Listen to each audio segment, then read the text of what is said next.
Un jour avant notre divorce, mon mari s'est glissé dans mon lit pour la première fois en près de 6 mois. J'ai tressailli lorsque le matelas s'est creusé sous son poids. Qu'est ce qui se passe, ai-je murmuré. Il m'a regardé dans l'obscurité et a dit doucement, presque tendrement, juste une dernière fois. Puis il a posé son téléphone sur ma table de chevet à côté de moi, et une seconde plus tard, l'écran s'est allumé. L'aperçu du message a clignoté avant qu'il ne puisse l'attraper. A-t-elle déjà tout signé? Et à cet instant, allongé à côté de l'homme que j'aimais depuis 14 ans, j'ai réalisé que mon mari ne s'était pas glissé dans mon lit parce qu'il m'aimait encore. Il l'avait fait parce qu'il me croyait assez faible pour être manipulé une dernière fois. Claire Laurent avait toujours cru que la trahison s'annonçait bruyamment, avec des portes claquées, des taches de rouge à lèvres ou des voisins chuchotant par-dessus les clôtures des pavillons de banlieue. Elle pensait que les mariages se terminaient par des désastres spectaculaires que l'on pouvait pointer du doigt par la suite en disant « c'est à ce moment-là que tout s'est effondré ». Mais la véritable trahison, elle l'a appris à 42 ans, arrivait silencieusement. Elle s'installait dans les longs silences pendant le dîner, dans les SMS sans réponse, dans les listes de courses séparées aimantées sur le même réfrigérateur, dans la façon dont son mari ne levait même plus les yeux quand elle entrait dans une pièce. Leur maison à Versailles avait autrefois semblé chaleureuse, chaotique, vivante, des projets de science séchant sur le plan de travail de la cuisine, des crampons de foot abandonnés près de la porte du garage, Antoine fredonnant en préparant le café avant le travail. Maintenant, l'endroit semblait mis en scène, comme une maison témoin où personne ne vivait réellement. Leur fille, Chloé, avait commencé à passer plus de temps chez des amis sans qu'aucun des parents ne pose trop de questions. Les enfants ressentent toujours la météo à l'intérieur d'un mariage avant même que les adultes n'admettent qu'il y a une tempête. Claire travaillait en horaire décalé comme infirmière anesthésiste à l'hôpital de la Pitié-Salpêtrière, et l'épuisement était devenu le moyen le plus simple d'éviter de penser à son couple. Antoine travaillait à la Défense pour une société de conseil financier, il portait des costumes sur mesure qui sentaient légèrement les hauts de Cologne donnellement épuisés, dépassés, désireuses de maintenir la paix. Et Antoine y a cru. Cette partie lui luxait le RER, et était lentement devenue quelqu'un qu'elle ne reconnaissait plus. Ou peu a presque plus brisé le cœur que la tromperie elle-même, car cela signifiait qu'il l'a être, se demandait-elle parfois tard le soir, avait-il toujours été cette personne? Le divorce lui-même pensait sincèrement prévisible. Chaque soir, Claire s'asseyait en face de lui à la table de la cuisine, avait été étrangement calme. Pas de cris, pas d'assiettes jetées contre les murs. Antoine s'était simplement assis en face faisant semblant de discuter de logistique tout en l'étudiant secrètement comme un étranger. Elle remarque d'elle à l'îlot central de la cuisine un soir pluvieux de novembre et avait dit « Je ne crois pas avec quel soin il choisissait ses mots maintenant. À quelle fréquence il déguisait des décisions égoïstes tant que nous nous rendions heureux l'un l'autre. » Cette phrase avait atterri avec une douceur terrifiée préoccupation pour la famille. On devrait probablement vendre la maison rapidement avant que les taux d'intérêt ne changent point parce qu'au fond, Claire savait qu'il avait raison. Du moins, elle pensait que c'était là tu n'as pas besoin de te stresser à examiner chaque détail financier. Je veux juste que ce processus reste respectueux. Vérité. Maintenant, 3 mois plus tard, les papiers attendaient, non signés, dans une pochette grise sur le bureau d'Antoine à l'étage. Leur audience de médiation familiale était prévue pour respectueux. Le mot était devenu un camouflage. Pendant ce temps, Sylvie et son expert comptable tiraient discrètement sur vendredi matin. Une signature de plus et 14 ans deviendrait de l'histoire juridique. Claire aurait dû des fils que Antoine pensait manifestement que personne n'examinerait jamais. À la fin de la première semaine, le tableau dormir cette nuit-là. Elle prenait son service tôt le lendemain matin, et ses pieds lui faisaient encore mal étaient devenus bien plus laids que ce à quoi Claire s'attendait. Les comptes d'investissement manquants n'étaient que d'avoir piétiné dans un bloc opératoire la majeure partie de la journée, mais le sommeil était devenu capricieux le début. Antoine avait également redirigé des primes de performance vers une société écran liée indirectement à Chloé ces derniers temps, n'arrivant que par fragments au lieu d'apporter du réconfort. Alors, quand Antoine a doucement poussé la porte de la chambre vers minuit, elle s'est immédiatement redressée. Pendant une seconde, Caron. Des milliers d'euros étiquetés comme frais de conseil transitaient par des comptes que Claire n'avait jamais vus auparavant. Sylvie l'a appelé jeudi après-midi après avoir examiné un autre lot de dossiers. Elle a cru qu'il s'était passé quelque chose de grave. Chloé, a-t-elle demandé instinctivement. Elle va bien, a-t-il dit. La chambre était sombre, à l'exception de la lumière AM financier. Soit votre mari est imprudent, a-t-elle dit sans détour, soit il pense que vous êtes trop intimidé pour le contester. Claire se tenait près d'une armoire abrée du lampadaire qui filtrait à travers les rideaux. Antoine se tenait là, portant un vieux pantalon de pharmacie à l'hôpital, serrant fermement son téléphone pendant que les infirmières en blouse bleue s'agitaient de jogging gris et un t-shirt délavé de ces années d'étudiant que Claire n'avait pas vu depuis des années. Cette vue la frappait de manière inattendue, car elle lui rappelait l'homme qu'elle avait épousé, avant que les promotions, l'argent et la distance ne le vident de l'intérieur. Qu'est ce qui se passe, a-t-elle redemandé, plus doucement cette fois. Au lieu de répondre immédiatement, Antoine a contourné le lit et s'est glissé à côté d'elle. Le matelas a bougé sous son poids, et tout le corps de Claire s'est raidi automatiquement. Ils n'avaient pas partagé le même lit depuis des mois. Antoine dormait dans la chambre d'amis depuis janvier. Il s'est adossé à la tête de lit avec une lente expiration, puis a posé son téléphone face vers le haut sur la table de chevet, à côté de la lampe. Antoine. Il s'est tourné vers elle. Même dans l'obscurité, son expression semblait fatiguée. Juste une dernière fois, a-t-il murmuré. Les mots ont glissé dans sa poitrine comme un couteau enveloppé de velours. Parce que malgré tout, malgré la distance, la paperasse, la froideur grandissante entre eux depuis des années, une petite partie humiliante de Claire l'aimait encore. Elle se détestait pour ça, mais l'amour ne disparaît pas simplement parce qu'il devient gênant. Pendant quelques secondes, aucun d'eux n'a bougé. Claire pouvait entendre le léger bourdonnement du ventilateur et le trafic lointain à l'extérieur. La main d'Antoine a effleuré la sienne au-dessus de la couette, hésitante, presque incertaine, et les souvenirs sont revenus en force avant qu'elle ne puisse les arrêter. Leur premier petit appartement à Montreuil, mangeant des sushis à emporter par terre parce qu'ils n'avaient pas les moyens d'acheter des meubles. Tenir Chloé pour la première fois dans une chambre de maternité remplie d'un bonheur épuisé. C'était ça la chose cruelle avec les fins. Votre esprit s'obstinait à rejouer les débuts. Claire a dégluti difficilement. Peut-être que c'était ça le deuil, a-t-elle pensé. Peut-être que deux personnes pouvaient se décevoir pendant des années et pleurer quand même ce qu'il avait été. Peut-être que Antoine voulait simplement dire au revoir dans la seule langue qu'il leur restait. Puis son téléphone s'est illuminé à côté de son visage. L'écran lumineux a tranché l'obscurité instantanément. Et parce qu'il était à quelques centimètres de ses yeux, parce que Antoine avait négligemment laissé les aperçus de messages activés, parce que le destin aime parfois la cruauté, Claire a lu le SMS avant même qu'il ne réalise qu'il était apparu. A-t-elle déjà tout signé? Le message provenait d'un contact enregistré sous le nom de Juliette. Claire s'est glacée. Pas de colère au début. Juste un froid extrême, le genre de froid qui naît dans l'estomac et s'étend jusqu'à ce que même respirer devienne étrange. Antoine s'est jeté sur le téléphone trop tard. Son expression a changé à la seconde où il a compris qu'elle l'avait vu. Aucun d'eux n'a parlé. Claire l'a dévisagé, et soudain, tout l'instant s'est réorganisé dans sa tête comme du verre brisé trouvant un nouveau motif. La tendresse, la nostalgie, le timing, le fait qu'il se glisse dans son lit la veille de la signature des papiers finaux. Ce n'était pas une réconciliation. C'était une stratégie.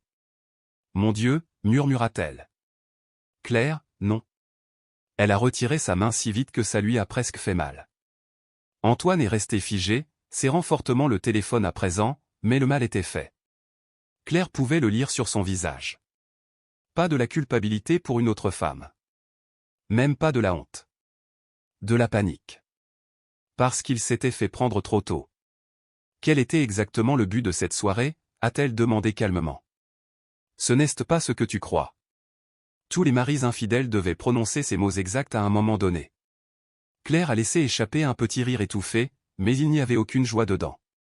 A-t-elle déjà tout signé, a répété Claire lentement. C'est ce qu'elle t'a envoyé pendant que tu étais dans mon lit.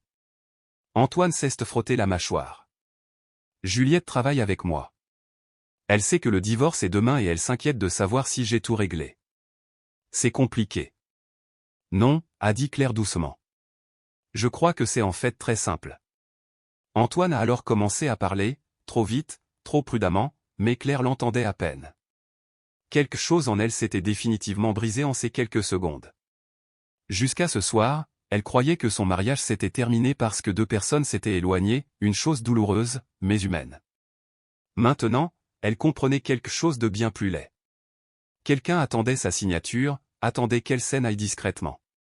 Et soudain, Claire s'est souvenue de toutes les choses étranges qu'elle avait ignorées au cours des derniers mois. Antoine insistant pour une médiation plutôt qu'une procédure devant un juge. Son calme inhabituel concernant le partage des biens. La pression subtile pour que tout reste simple. La façon dont il insistait sur le fait qu'elle n'avait pas besoin de son propre conseiller financier parce qu'il se comportait en adulte. Une pensée terrible s'est mise en place. Et si l'accord de divorce n'était pas équitable du tout? Antoine a tendu la main vers elle avec prudence. Claire, s'il te plaît, laisse-moi t'expliquer. Mais pour la première fois depuis des années, Claire ne voulait plus d'explications. Elle voulait la vérité. Et au fond, elle savait déjà que la vérité allait lui coûter bien plus que son mariage. Claire n'a pas fermé l'œil après que Antoine eut quitté la chambre. Vers 1h30 du matin, il a silencieusement ramené son oreiller d'Ancy autour d'elle. Est-ce qu'il peut vraiment s'en tirer avec ça? Pas si nous documentons tout correctement. Claire a fermé les yeux brièvement. Jusqu'à présent, une partie d'elle espérait encore qu'il y avait un malentendu enfoui sous tout ça, une explication qui préserverait au moins un fragment de l'homme qu'elle avait épousé. Mais les chiffres n'avaient pas d'état d'âme. Ils existaient, tout simplement. Et ces chiffres étaient hideux. Ce soir-là, Antoine est rentré chez lui d'une humeur inhabituellement joyeuse. J'ai fait une réservation pour vendredi, a-t-il annoncé en desserrant sa cravate près de la porte d'entrée. Claire a levé les yeux du canapé. Pourquoi faire? Un dîner? Dans un bel endroit. Il a haussé les épaules avec désinvolture. Je me suis dit qu'on devrait peut-être discuter avant la médiation de la semaine prochaine. Claire a failli rire de l'absurdité de la situation. Il essayait de l'amadouer. Encore. D'accord, a-t-elle répondu doucement. Pendant une fraction de seconde, Antoine a eu l'air soulagé. Le restaurant qu'il avait choisi donnait sur les bords de Seine, un de ces endroits chics à la lumière tamisée, servant des alcools hors de prix, remplis de couples faisant semblant de ne pas regarder leur téléphone pendant le dîner. Claire portait une robe pull noire et un maquillage minimal, juste assez pour paraître soignée sans avoir l'air d'avoir trop fait d'efforts. Antoine l'a remarqué tout de suite. « Tu es très belle », a-t-il dit en s'asseyant. « Merci. » Pendant les 20 premières minutes, ils ont discuté de sujets inoffensifs, les notes de Juliette, le manque de personnel à l'hôpital, si Claire comptait garder le Golden Retriever après le divorce. Toute la conversation semblait surréaliste, comme deux acteurs jouant une scène de mariage de mémoire. Puis Antoine s'est adossé à sa chaise avec précaution. « Je sais que ça n'a pas été facile, » a-t-il dit. Claire a remué son vin lentement. « Mais je pense que nous avons géré ça mieux que la plupart des gens l'auraient fait. » C'était encore là. Le récit qu'il voulait désespérément préserver. Nous sommes civilisés, matures, équitables. Claire l'a finalement regardé droit dans les yeux. « Tu y crois vraiment ?» Antoine a hésité juste assez longtemps pour répondre à sa question sans le vouloir. « Claire. »« Non, sérieusement, a-t-elle poursuivi doucement. Penses-tu avoir été juste avec moi ?» Une ombre a traversé son visage, désormais prudent. « Je pense que nous avons tous les deux fait des erreurs. » Cette phrase l'a mise en fureur instantanément, tant elle était soigneusement diluée. 14 ans ensemble réduits à un vague échec partagé, pendant qu'il siphonnait secrètement de l'argent dans son dos.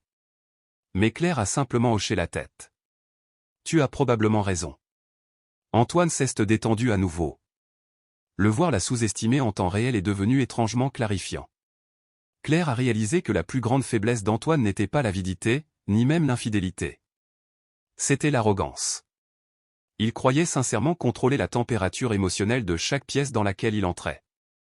Le mardi suivant, Sylvie a découvert le détail qui a tout changé.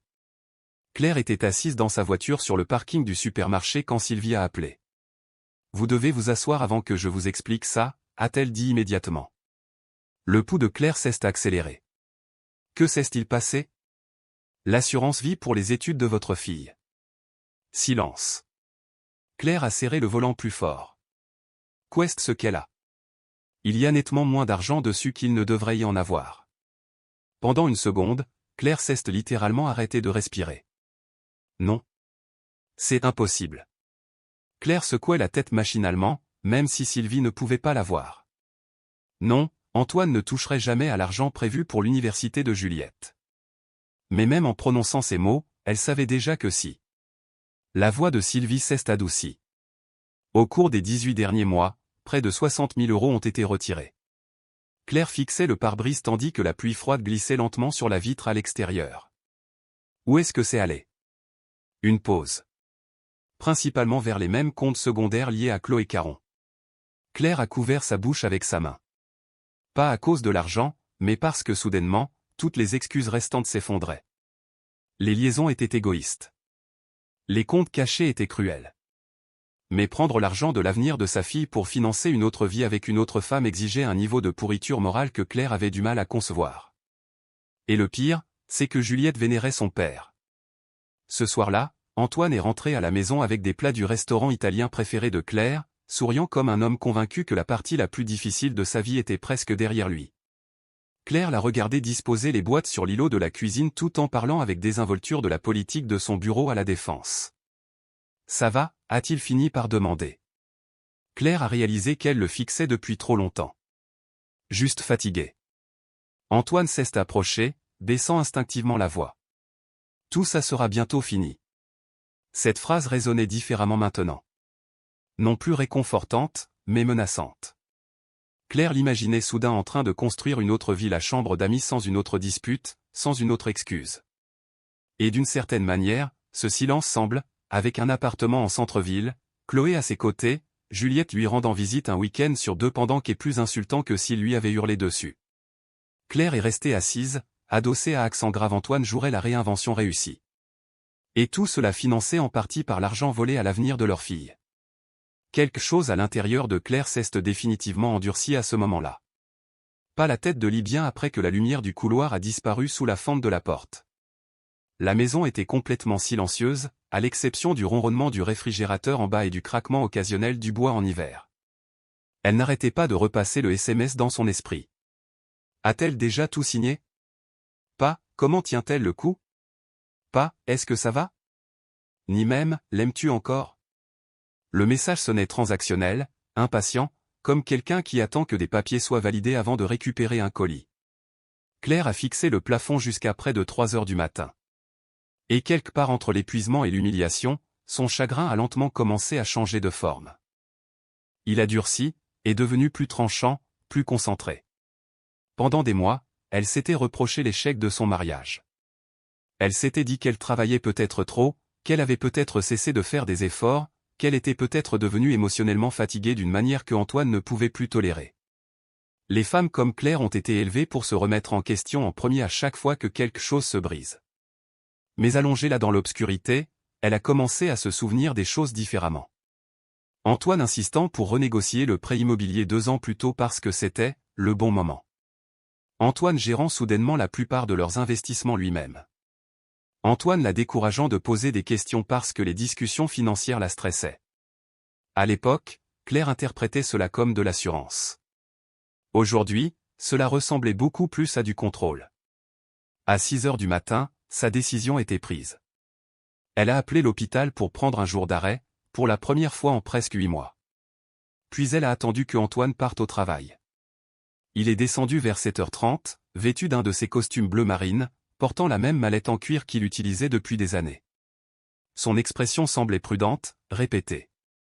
Claire se tenait devant le plan de travail, versant du café quand il est entré. « Bonjour », a-t-il dit prudemment. La normalité du mot a failli la faire rire. « Bonjour ». Antoine a hésité. À propos de la nuit dernière. « Je suis fatigué, Antoine. » Cette partie-là, au moins, était vraie. Il a scruté son visage comme pour déterminer l'étendue réelle des dégâts. Claire a gardé une expression neutre, épuisée, illisible. Ses années passées en chirurgie lui avaient appris à rester calme alors que le chaos se déroulait à quelques centimètres de ses mains. « Je ne veux pas que nous rendions tout ça plus moche que ça ne l'est déjà », a finalement lâché Antoine. Claire l'a regardé par-dessus le bord de sa tasse de café. Cette phrase est restée gravée en elle bien après son départ. « Pas, je suis désolé. Pas, je peux expliquer. » Juste un avertissement déguisé en sollicitude. À 8h15, Antoine a reculé son Audi dans l'allée et a disparu en direction de la gare RER. Claire a attendu encore 10 minutes avant de monter à son bureau. Son pouls battait si fort que le bout de ses doigts en était engourdi. Le bureau sentait encore légèrement les hauts de colonne d'Antoine et l'encre d'imprimante.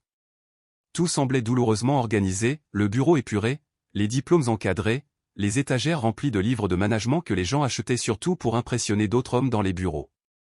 La lumière du soleil filtrait à travers les stores sur la pochette grise, posée exactement là où Claire se souvenait avoir vu leur papier de divorce. Elle l'a ouverte lentement. À première vue, tout semblait raisonnable. La maison serait vendue, l'épargne partagée, la garde alternée de Chloé organisée équitablement. Mais Claire a alors remarqué quelque chose d'étrange. Plusieurs comptes d'investissement figurant sur d'anciens avis d'imposition manquaient totalement. Son estomac s'est noué. Elle s'est précipitée en bas, a attrapé la boîte d'archives qu'il gardait dans le placard de l'entrée, et a commencé à étaler de vieux documents financiers sur la table de la salle à manger. Déclaration d'impôt, papier du prêt immobilier, relevé d'assurance vie. Plus elle cherchait, plus elle sentait le froid l'envahir. 2 comptes contenant près de 200 000 € ne figuraient nulle part dans les déclarations de patrimoine du divorce. Claire est restée figée sur sa chaise de salle à manger tandis que la lumière du matin rampait sur le parquet. 200 000 €? Ce n'était pas un oubli. C'était de la dissimulation. Son premier instinct a été l'incrédulité. Antoine pouvait être égoïste, émotionnellement distant, arrogant même. Mais cacher des biens matrimoniaux pendant un divorce était une toute autre histoire. Cela franchissait la ligne de la trahison délibérée.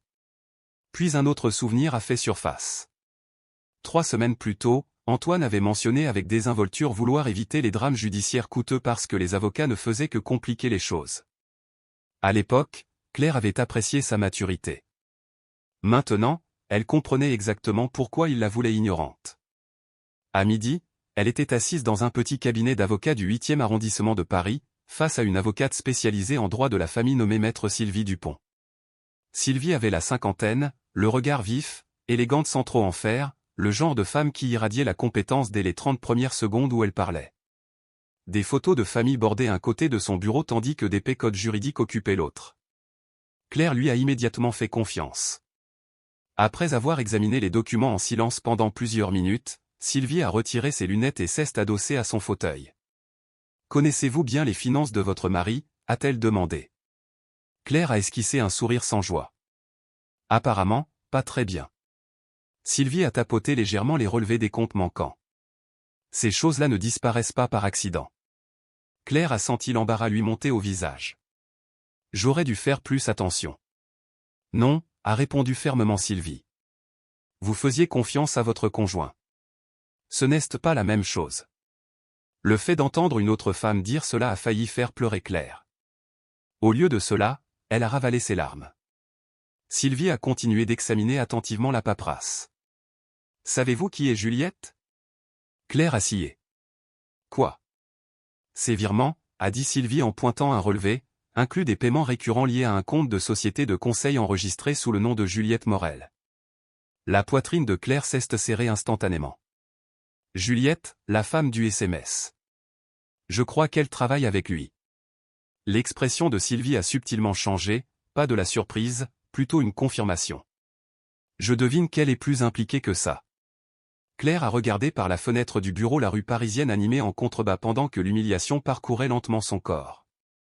Soudain, des dizaines de petits moments ont commencé à se réorganiser en quelque chose de bien plus moche.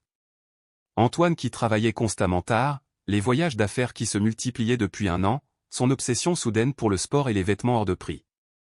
Passé 40 ans, Claire s'était dit qu'elle était trop mature pour faire une obsession sur la tromperie. Maintenant, elle réalisait qu'elle avait simplement évité la réalité. « Qu'est ce que je fais ?» a-t-elle demandé doucement. Sylvie a croisé les mains. « Premièrement, vous arrêtez de supposer que votre mari négocie de bonne foi. » La phrase a fait l'effet d'un coup. « Deuxièmement, a continué Sylvie, vous ne faites absolument rien d'impulsif.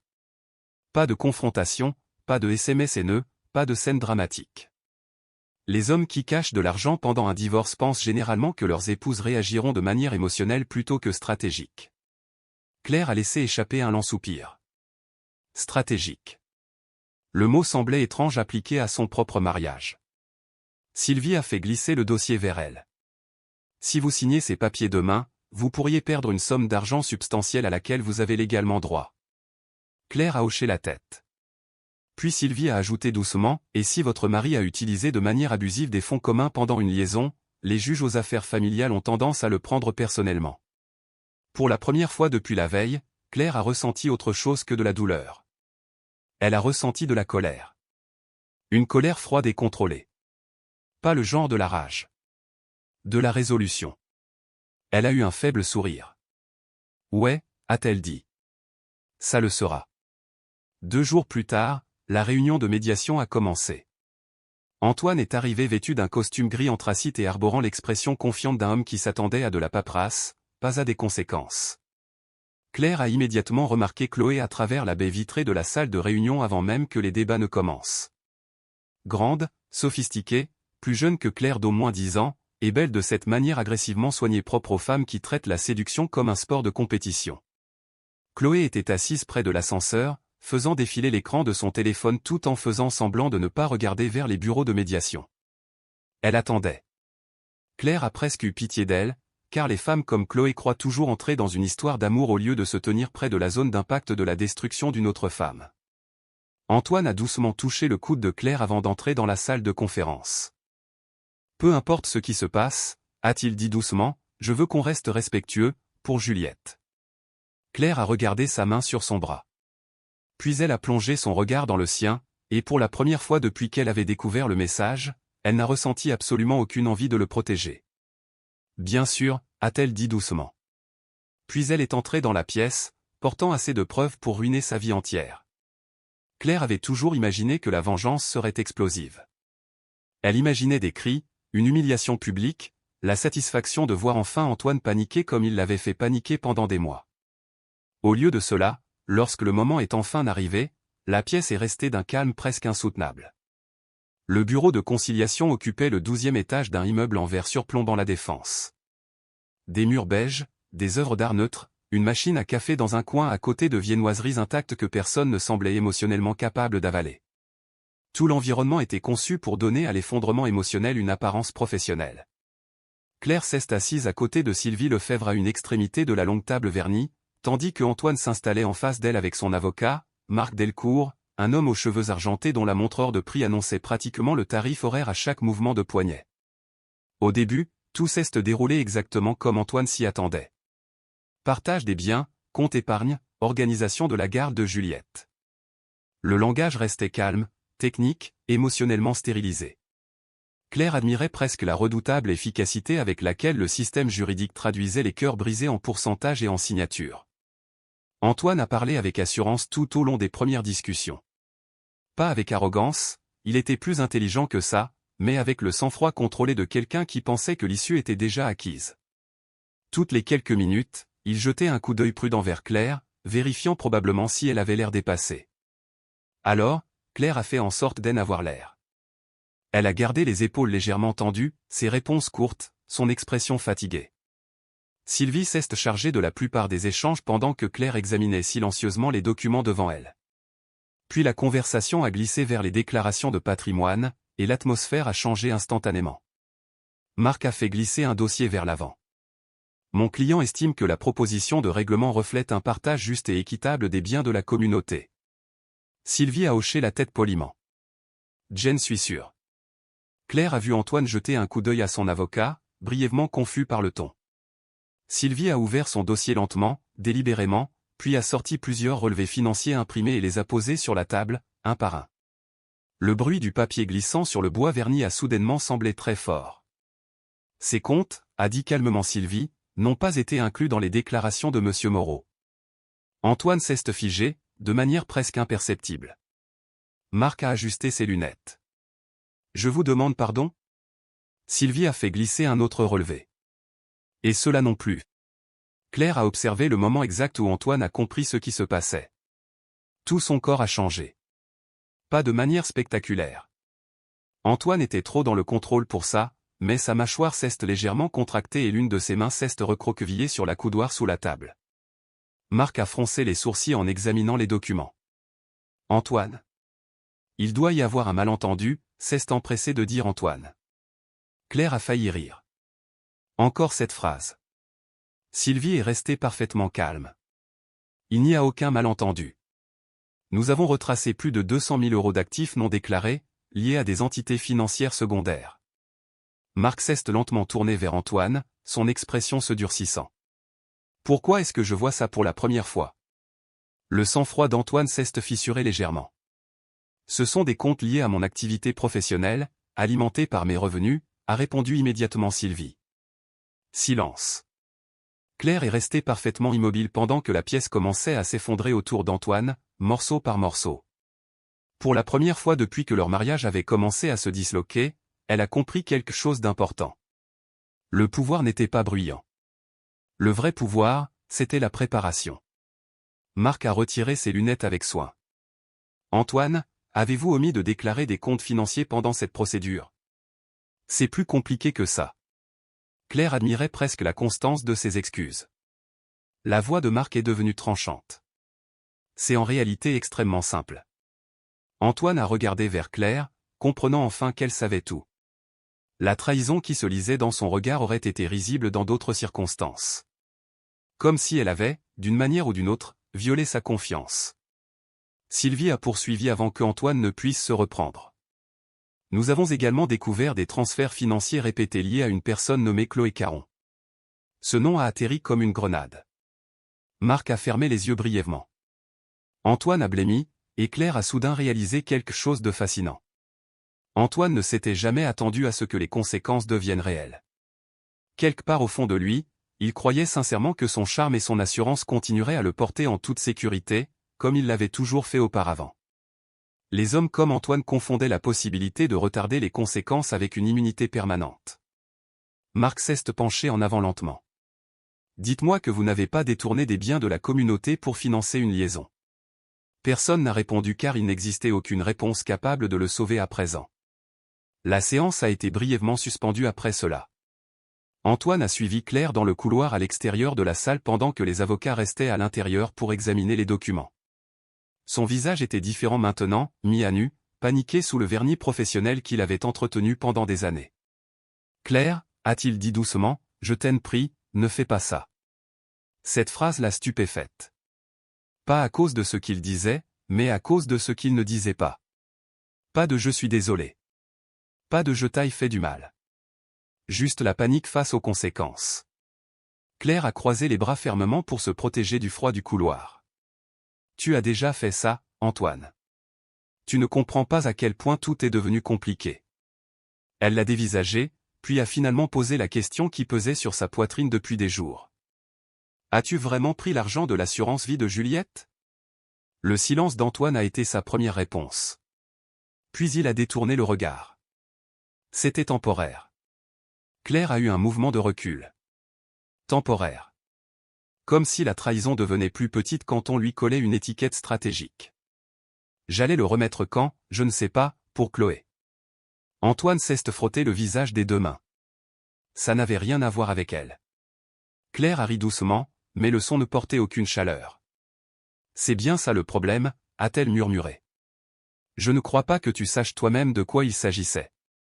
L'espace d'une seconde, Antoine a eu l'air sincèrement épuisé.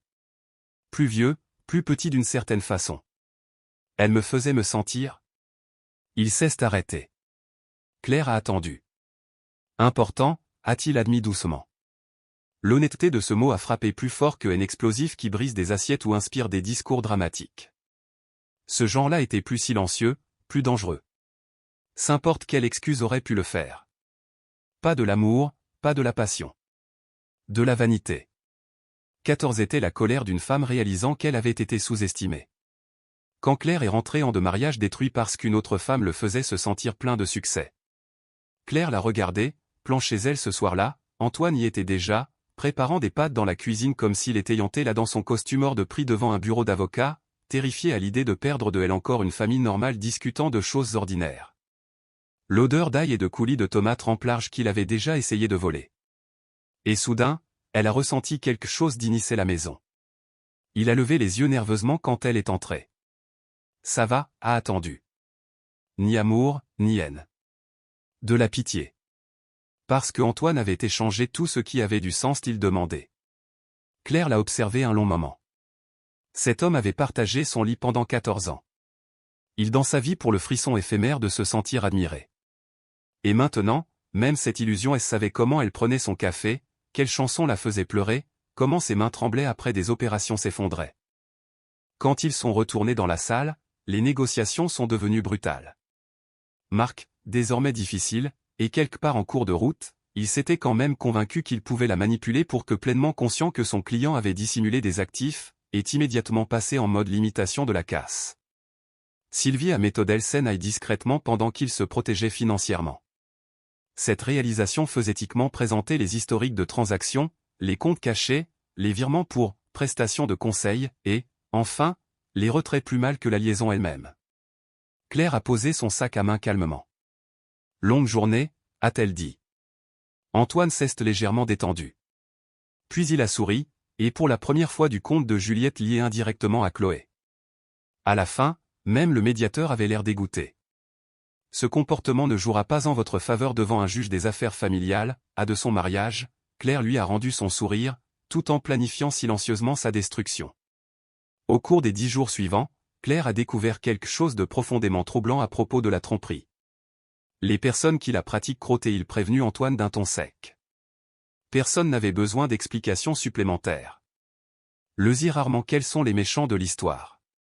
Antoine lui tenait toujours la porte, lui demandait toujours si juge français n'était pas tendre avec la dissimulation de patrimoine lors des procédures de divorce, particulièrement quand elle voulait un café le matin, rappelait toujours à Chloé de mettre un manteau plus chaud avant l'école parce que le sage des enfants était en jeu.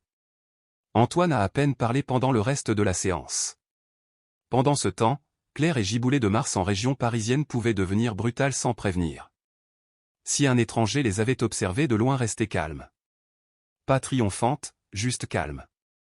Parce que quelque part au cours des 2 dernières semaines, la vengeance avait disque, il aurait vu un couple de banlieue fatigué naviguant vers le divorce avec une maturité surprenante. C'est ce qui le rendait si dangereux. Les gens cruels étaient faciles à craindre. Laisserait-on évoluer vers autre chose. De la lucidité.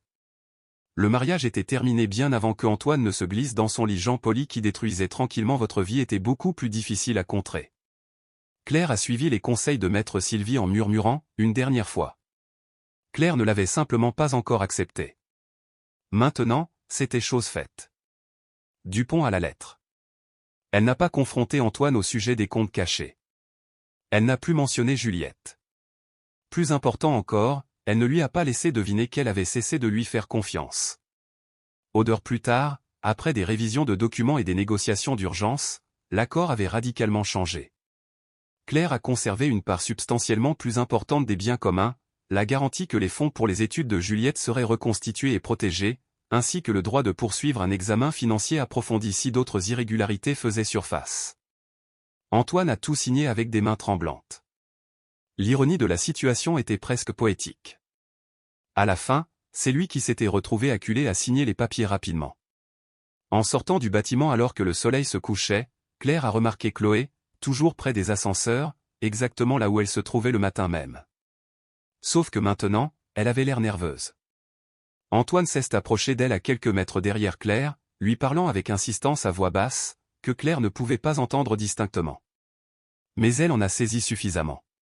Pas ici. Tu avais dit que tout était réglé. Je ne savais pas.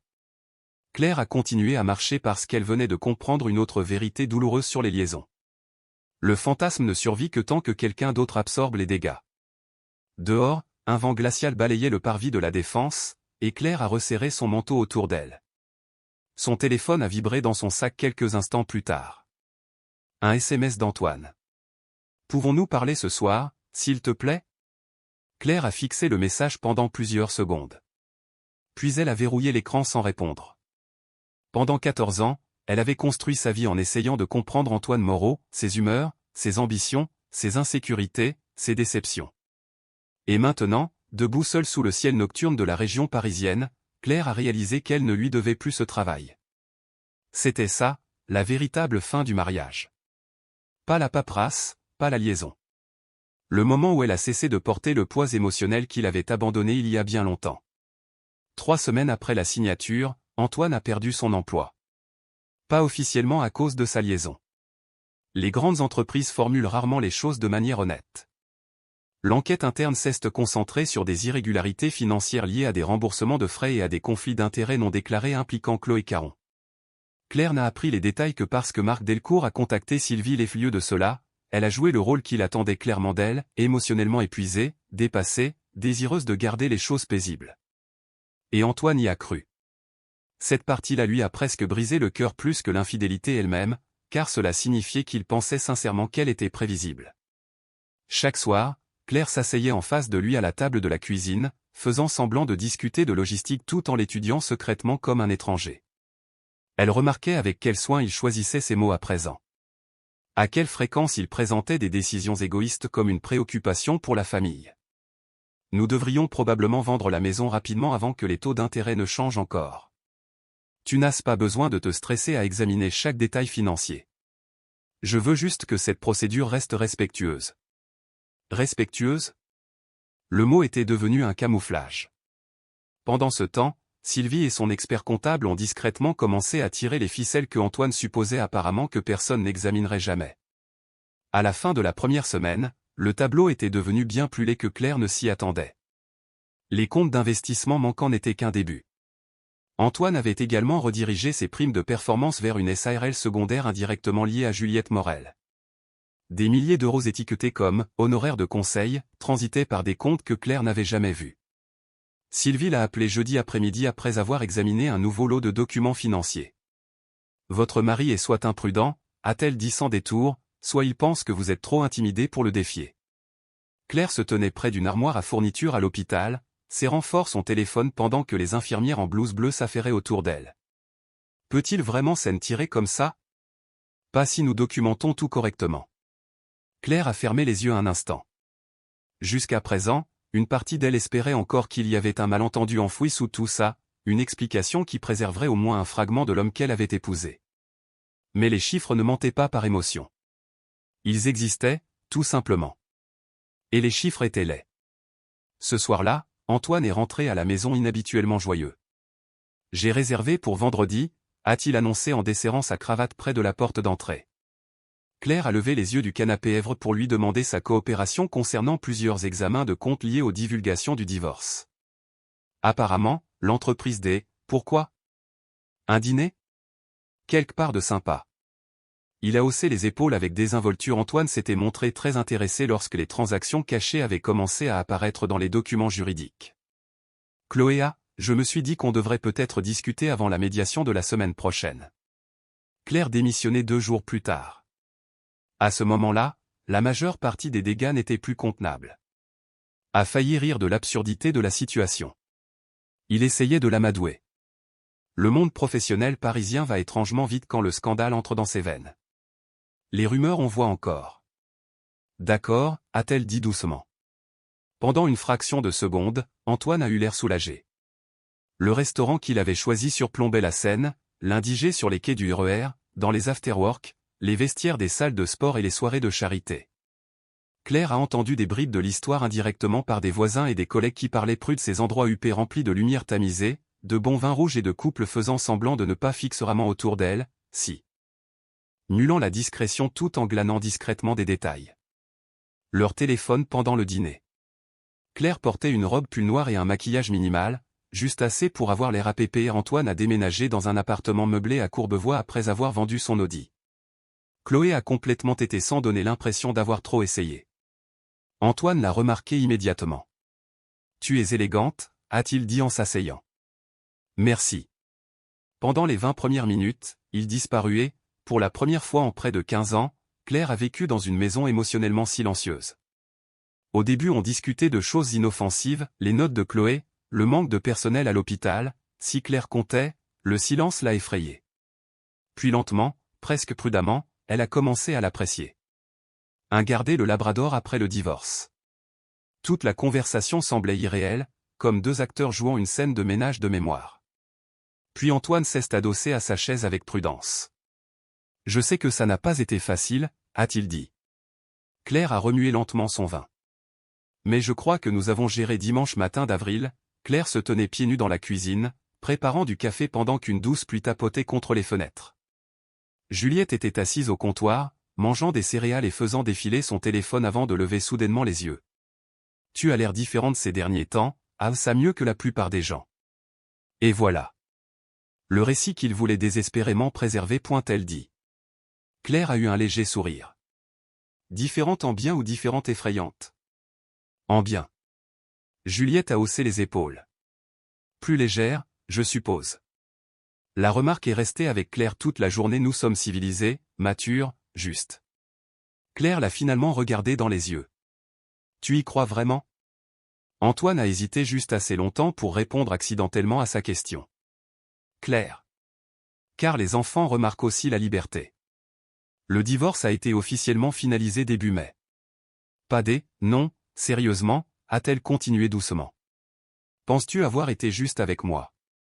Une ombre a traversé son visage, prudent désormais. Je pense que nous avons tous les deux fait des erreurs, affrontement dramatique au tribunal, pas de discours digne d'un film, juste des signatures, des validations. Cette phrase l'a rendue furieuse instantanément à cause de sa dilution soigneusement calculée. 14 légal et le sentiment étrangement anticlimactique qui accompagne les grands changements de vie. Claire est sortie du tribunal de grande instance en ensemble réduit à un vague échec partagé pendant qu'il siphonnait secrètement de l'argent dans en portant une chemise en cuir et une fatigue si profonde qu'elle en semblait cellulaire. 14 ans réduit à des sonds d'eau.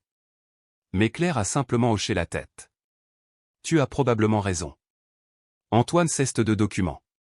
Pourtant, il y avait du soulagement enfoui sous le chagrin. Pas exactement du bonheur, mais du nouveau détendu. Le voir la sous-estimer en temps réel devenait étrangement libérateur.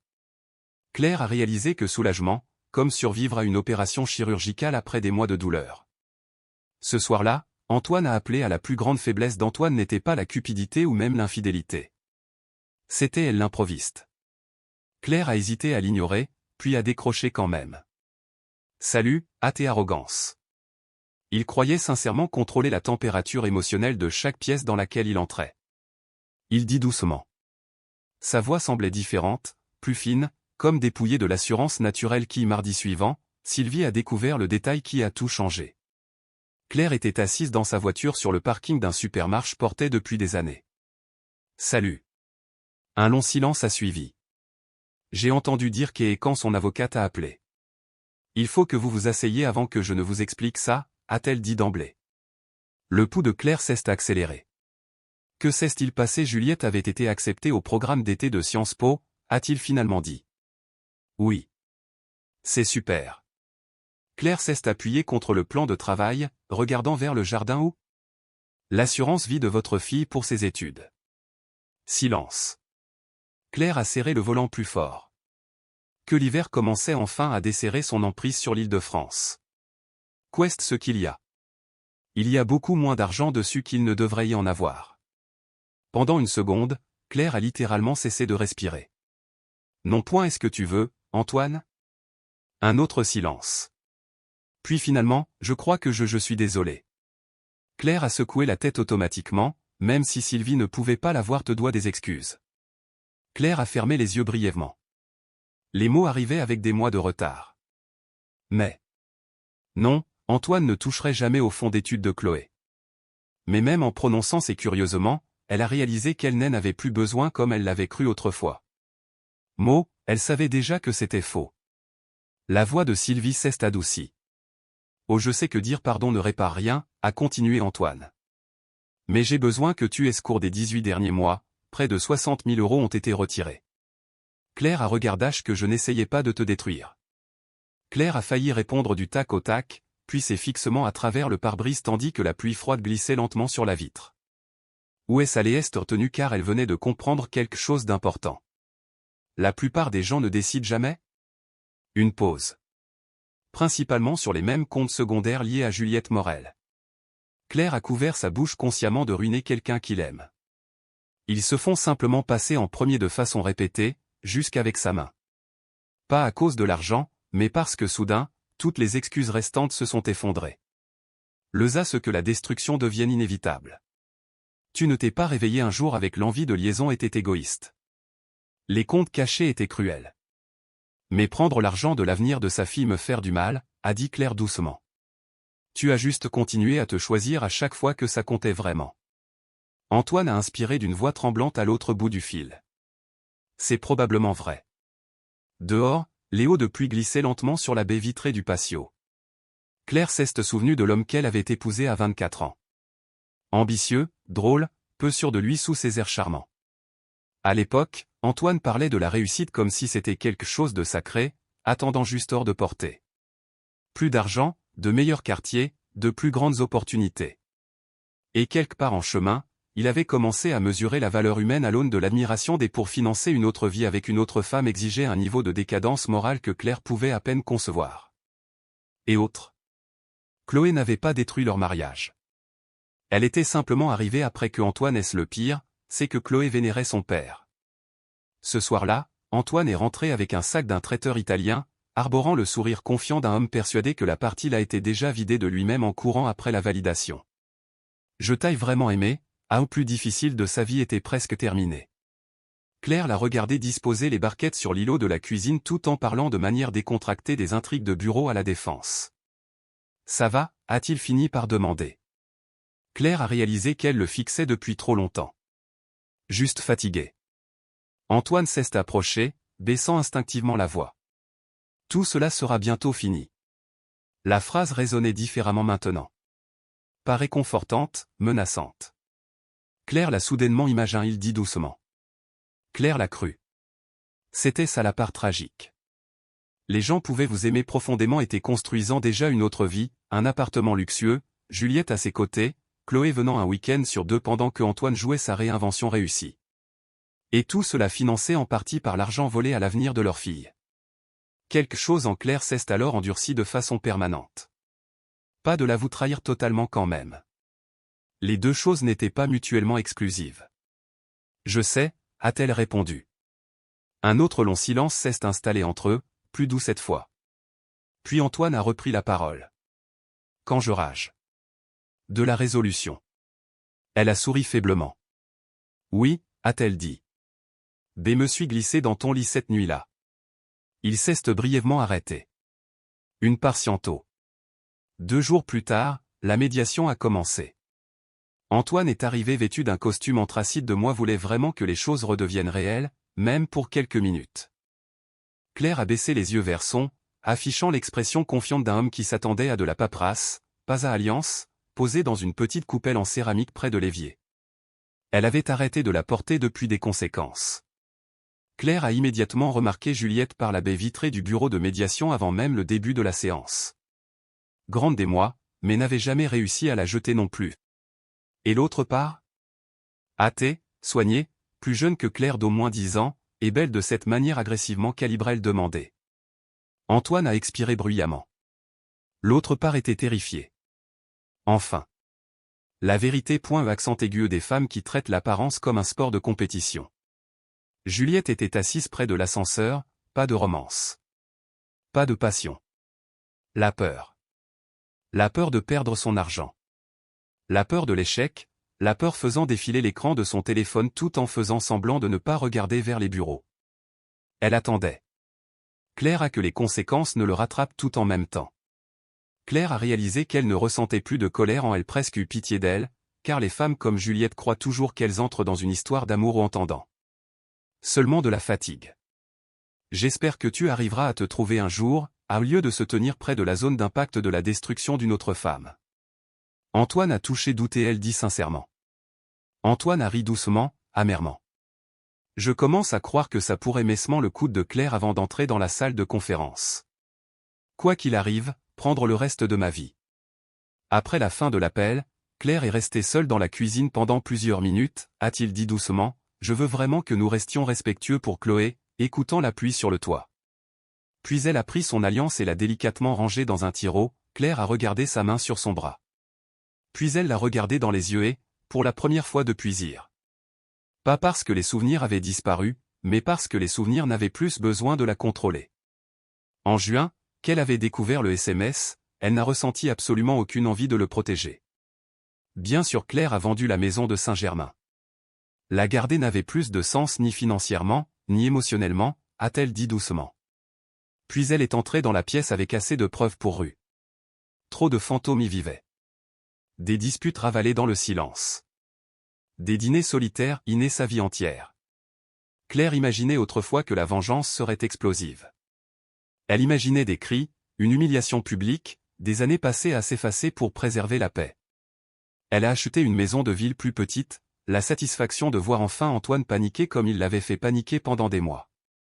Au lieu de cela, quand près du lac d'Enghien-les-Bains, un endroit plus calme, plus simple, rempli le moment est enfin arrivé, la pièce était d'un calme presque insoutenable.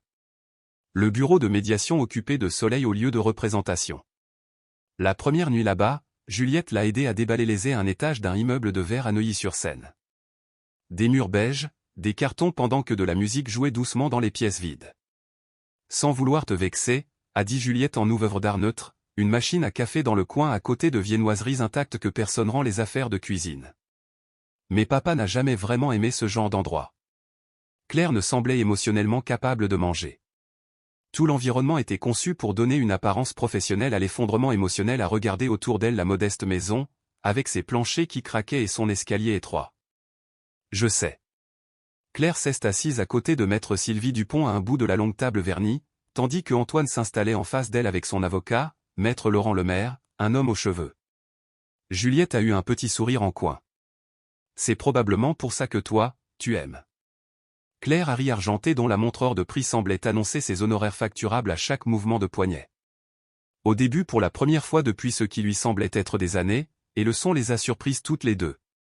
Au cours des mois suivants, la vie s'est lentement reconstruite, de façon ordinaire.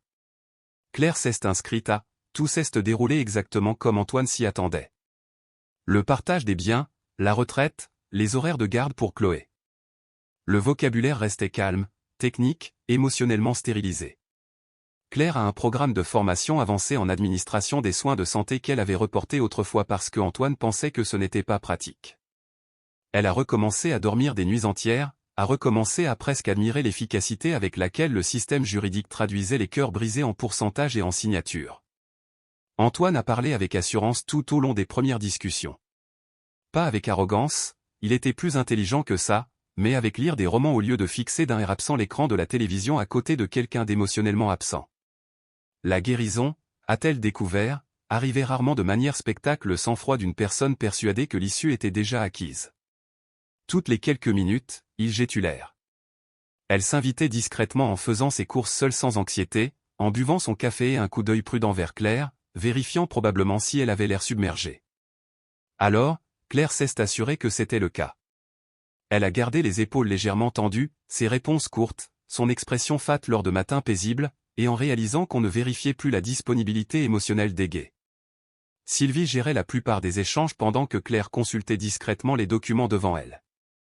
Puis la conversation à quelqu'un d'autre avant de prendre des décisions. Un soir, à la fin de l'été, Claire faisait le tri dans d'évier vers les déclarations de patrimoine, et l'atmosphère a changé instantanément.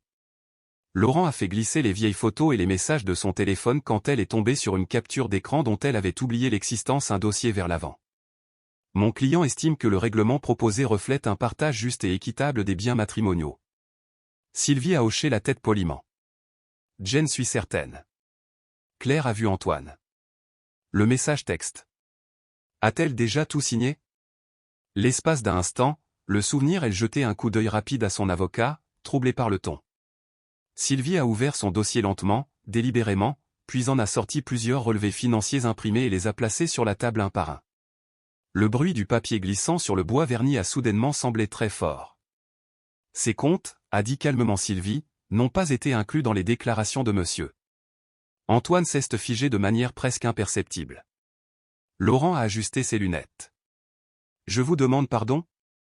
Sylvie a poussé un autre relevé vers l'avant. Et cela non plus. Claire a observé la seconde exacte où Antoine a compris ce qui se passait. Tout son corps a changé.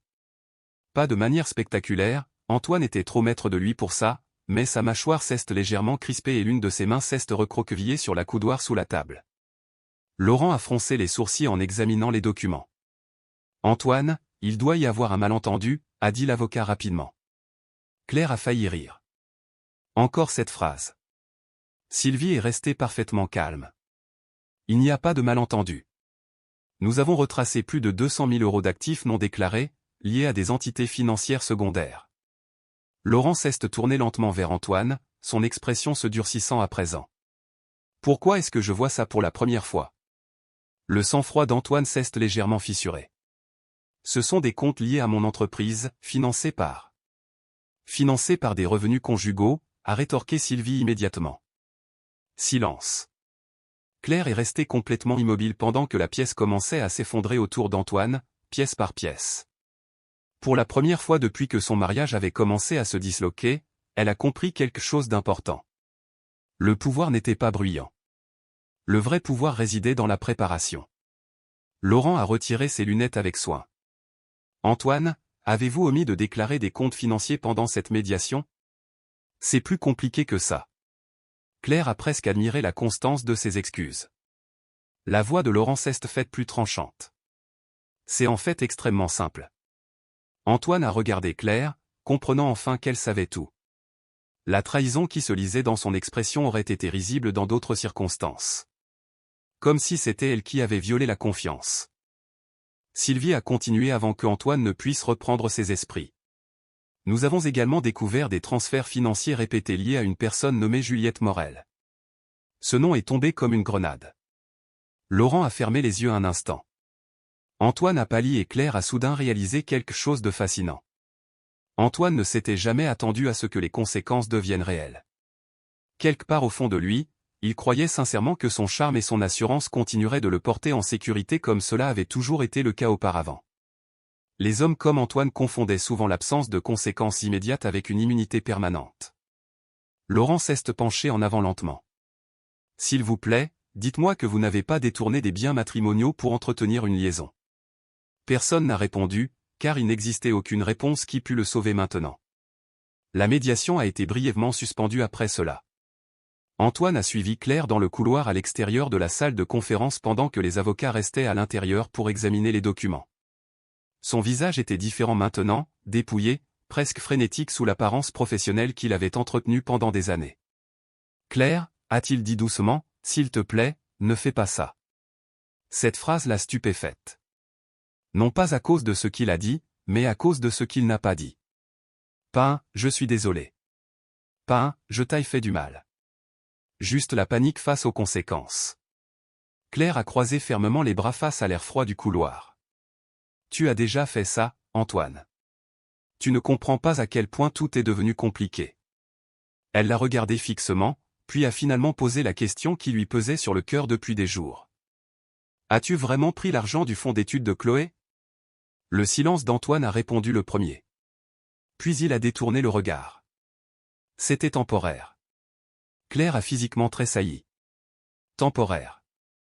Comme si la trahison devenait moindre lorsqu'elle était étiquetée stratégiquement. J'allais le remplacer quand, je ne sais pas. Pour Juliette? Antoine s'est frotté le visage à deux mains. Ce n'était pas pour elle. Claire a alors ri doucement, mais le son ne portait aucune chaleur. C'est bien ça le problème, a-t-elle murmuré. Je ne crois même pas que tu saches pourquoi tu l'as fait. Pendant une seconde, Antoine a eu l'air sincèrement épuisé. Plus vieux, plus petit d'une certaine manière. Elle me faisait me sentir. Il s'est arrêté à frapper de nouveau. L'obscurité de la chambre, Antoine à ses côtés, la seconde exacte où son mariage s'était transformé en quelque chose de méconnaissable. Des mois plus tôt, ce message l'avait glacé. Maintenant, il la rendait simplement triste. Triste pour la femme qui croyait encore que l'amour garantissait automatiquement la loyauté. Triste pour l'homme qui avait troqué sa famille pour son ego. Triste de voir avec quelle facilité les gens détruisaient de belles choses tout en poursuivant des illusions temporaires. Claire a fixé la capture d'écran une dernière fois, puis l'a supprimée définitivement. Non pas par pardon, et non parce que Antoine méritait l'absolution, mais parce que porter la douleur pour toujours ne faisait que prolonger la trahison originelle. Certaines vengeances satisfont la colère. La meilleure des vengeances restaure la liberté. Cette nuit-là, Claire s'est assise sur son petit balcon surplombant le lac des Anguiens, tandis que le vent chaud soufflait doucement dans l'obscurité. À l'intérieur, Juliette riait de quelque chose à la télévision, en sécurité, en voie de guérison, et toujours capable de joie malgré tout. Claire a fermé les yeux brièvement, et pour la première fois depuis des années, son avenir ne ressemblait plus à quelque chose auquel il fallait survivre. C'était comme quelque chose qui n'attendait que de commencer, point émouvante et inspirante comme celle-ci.